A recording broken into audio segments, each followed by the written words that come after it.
Representing Sundaram Finance, Mr. T.T. Srinivasaraghavan joins in to talk about how business is shaping up and, more importantly, what as a financing company does he expect from today's important RBI meet.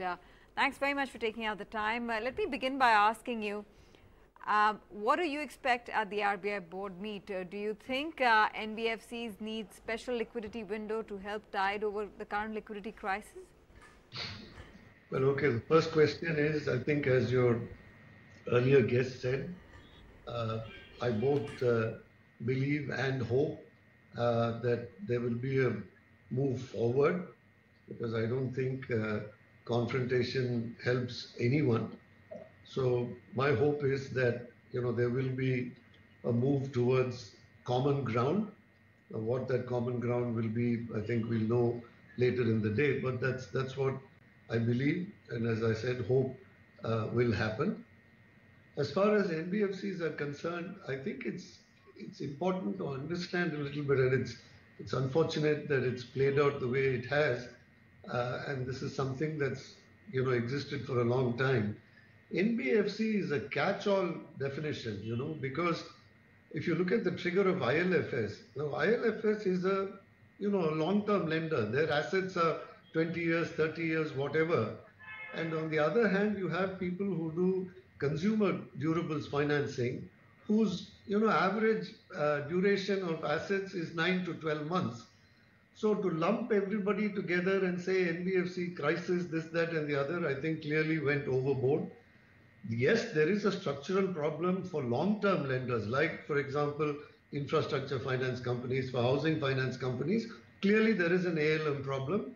But for people like us, for example, our asset duration, total duration is about 42 months. And if you look at residual maturity, it is 17 months, 17.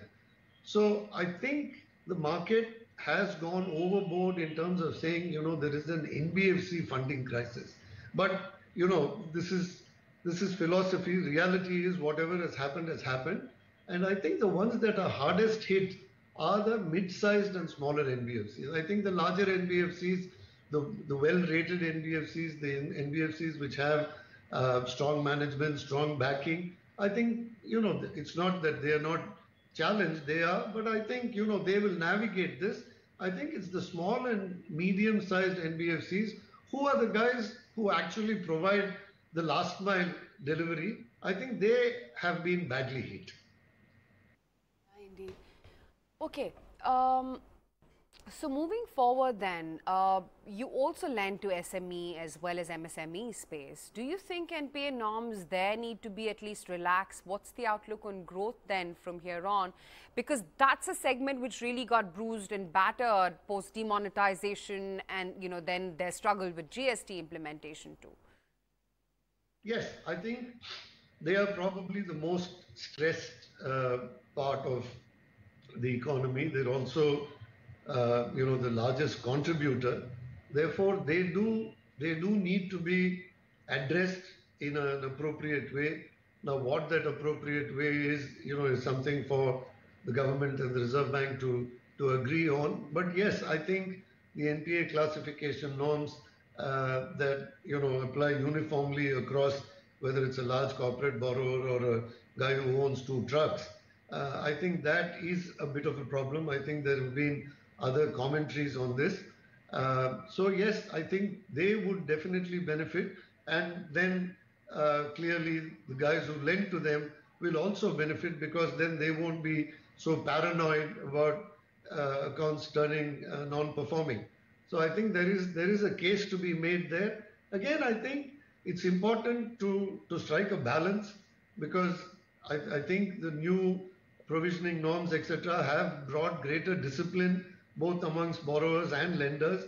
So it's not about throwing it all away, but some calibration by size or by segment is not completely out of line. I think that's worth a dialogue. I think that's worth looking at in a little greater depth. Right. Give us your own sense on how the whole CP funded market for NBFCs is played out? Have the rollovers happened significantly over the last week? And what is the outlook ahead in terms of using that as a funding tool for NBFCs right now? Okay, let me first answer that question specifically for our company. Our dependence on CP is rather minimal. So for us, it's not been an issue last week or last month. So speaking for Sundaram Finance, it's not an issue at all. But in the larger market, what we hear is whatever came up last week seems to have been rolled over. I don't think there was any panic that happened.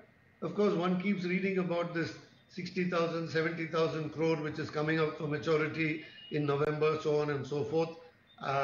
This is what I read in the media, so I'm not. I don't have any better knowledge or information on that front. But it looks to me like the activity in the CP market compared to, let's say, 4 weeks ago seems to have picked up. I think there were a few placements last week, and it looks like, some of the initial paranoia, if not completely gone, has sort of rolled back a little bit. That's the sense we are getting. Right. So in that light, sir, give us a sense of how you think today's board meet would, bring about a change in which, in a manner to help NBFCs deal with their current liquidity problems. What do you hope to hear in terms of conclusive measures? I know you've given a broad overview, but in terms of conclusive measures, one of our guests earlier on, Abhizar Dibanji from EY, was highlighting how an official line of credit should be laid out from banks to NBFCs. Would that help? Absolutely, because if you go back to 2008, in the wake of the global financial crisis, the RBI did open a liquidity window. I think it was 25,000 crores at that time for NBFCs. It's another matter that hardly anyone used it, but just the fact that that liquidity window was open, I think did a lot for the confidence of both the market and, for the NBFCs. And something like that, I think, would definitely would send a very strong signal. Because as I said, most of this has been driven by sentiment. There was one long-term lender who defaulted and everybody's got swept away in that tide. So I think a clear line of credit administered through one or a few banks, which is made available to the NBFCs, I think will certainly make a very big difference, both physically on the ground, but more importantly in terms of confidence building.